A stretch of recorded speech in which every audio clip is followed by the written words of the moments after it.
G'day folks, the conflict guy here.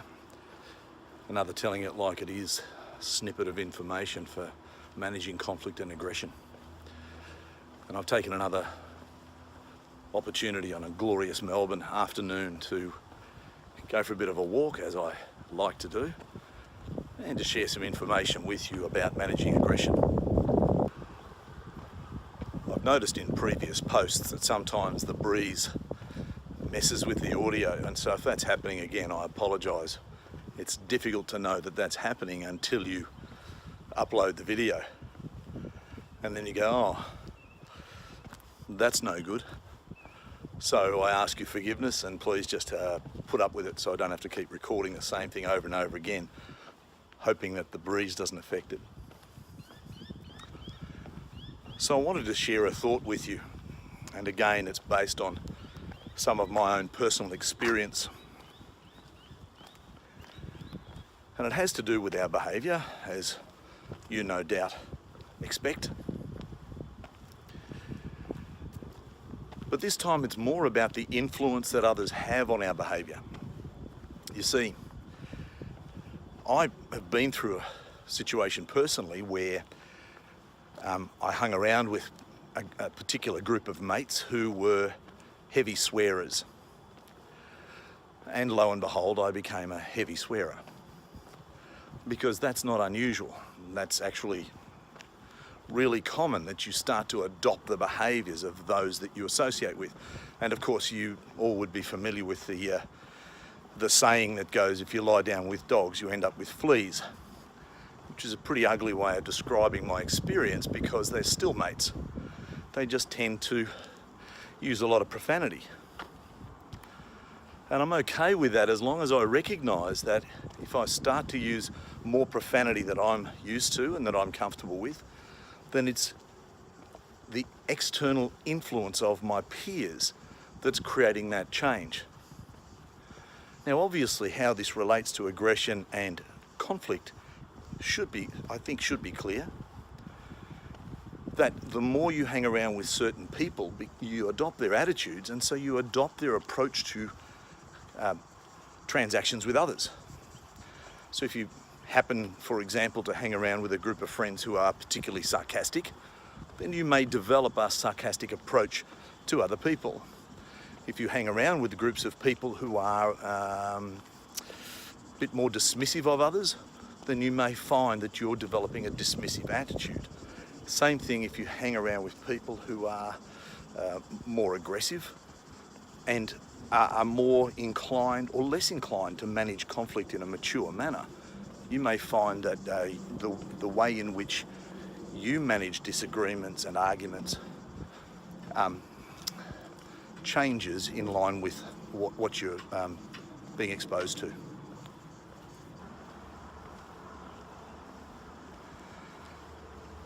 And so, as is usually the case in my vlogs, my recommendation is to become quite self-aware.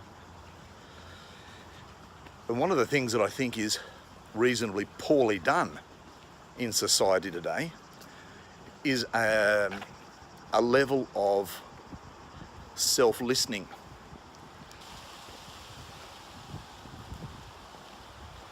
We hear more and more about active listening and reflective listening, which has to do with how you listen to other people. But quite possibly we're not doing enough reflection. Sure I'm not getting run over? Quite possibly we're not doing enough reflection on how our minds work and how our ego gets involved, and how the influence of others is affecting the way we transact with people, particularly in situations of conflict. And because that's my gig, I just wanted to remind you of that. And I don't mean necessarily self-conscious, even though I'm talking about a consciousness of self. I'm not suggesting for 1 second that you become overly self-conscious, and so you end up too shy to speak. That's not what I'm after. But there's a level of self-analysis that I think is very important that helps to shape how we're going into the next transaction with others.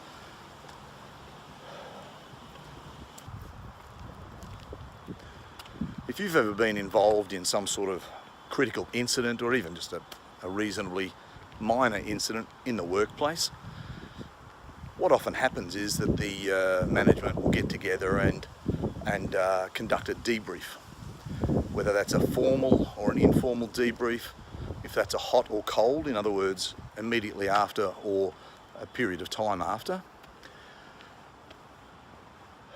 And that debrief is essential for making sure that the same mistakes are not made in the future, for learning and training purposes, and for the purpose of tightening your policies and procedures so that the next time it doesn't happen, and so that, you know, the impact on other employers and the business is minimized in the future. Well, I think a personal debrief is actually something that you can adopt. The whole idea of a debrief is so that your own personal policies and procedures and the way you conduct yourself is amended, improved, etc. into the future. So if you have a sit down and have a debrief with yourself about, at the end of an argument, how did you go? And so if you followed my posts in the past, you will know that my measure of how successful you were is how balanced you were in your communication, how measured you were in your thinking, how mature you were in the way you interacted or transacted with that other person. And so a good self-debrief is worthwhile, and so I'd recommend that.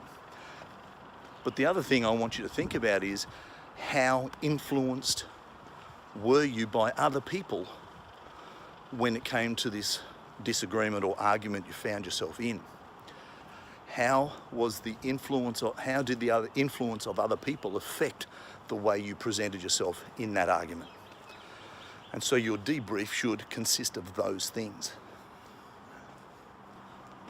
Self-analysis is a good thing. Don't be overcritical, but don't give yourself an easy time either. Otherwise, where's the growth?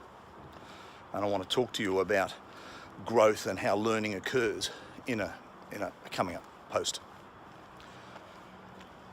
For now, guys, if you've enjoyed the post, hit like, click share, please share it with your friends.